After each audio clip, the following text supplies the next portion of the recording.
Now, a relational database is something most developers are very familiar with, but the NoSQL movement has been taking the world by storm, and there's some really good reasons for it. We might need to massively scale. We might need to store things that really don't fit well into this normal, third normal form that we'd be working with a relational database.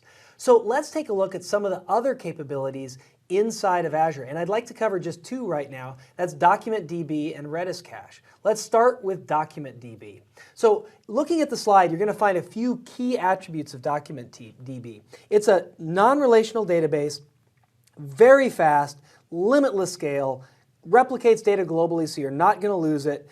You get the schema indexing. It's the schema agnostic indexing of all your JSON documents that you store in here, and really strong enterprise-grade SLAs. Now, we can talk about it for a long time, but I want to hit a couple of the really key points.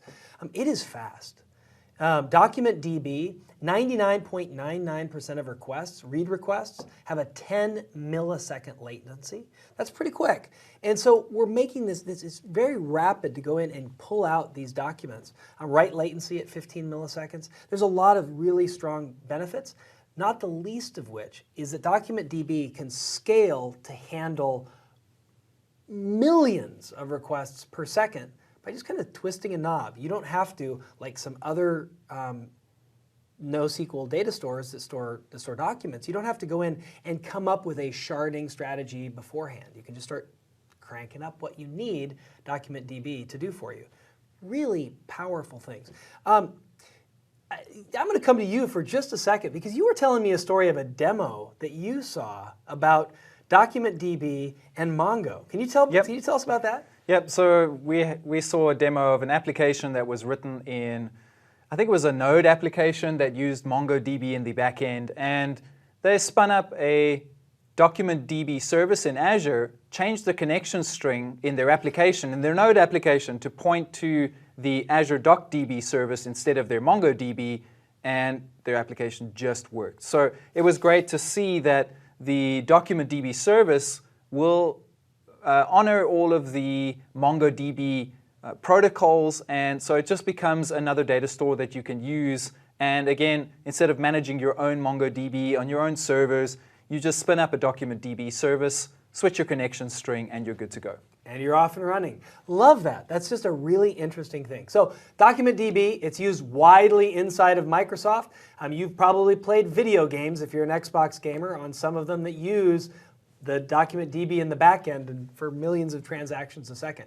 Now, there's a couple other things. We don't just have stores that we want to write necessarily long-term persistence to, but there's other types of stores as well that provide very fast, high-performant, NoSQL read-write access that we might use on websites for caching. And I'm going to turn this over to you again to talk a little bit about Redis Cache. Yeah, so Redis Cache it comes up a lot in designing applications for the web, especially if you're taking an application which is typically on a single server and now you're wanting to scale that out and get massive scale for your application.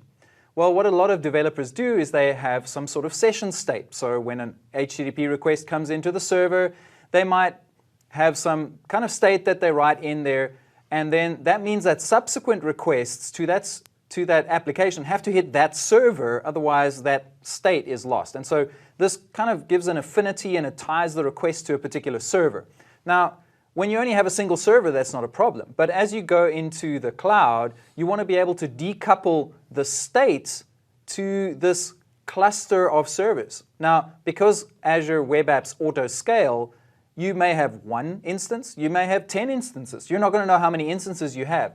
And so being able to have some sort of store that you can put your data into that is also highly performant is something that becomes critical for your cloud applications. You don't want to put that data suddenly into a database because you're going to be introducing this latency for this, what is kind of really just a bit of session information that you may not want to persist long term. And so that's where Redis Cache comes in, and this is a very well-known, very popular in-memory cache that you can use. And what you would do is you would configure your application to write to Redis Cache, and because it's so performant, it's so blazingly fast, It's like having an in-memory store that is shared across all the instances of your web application.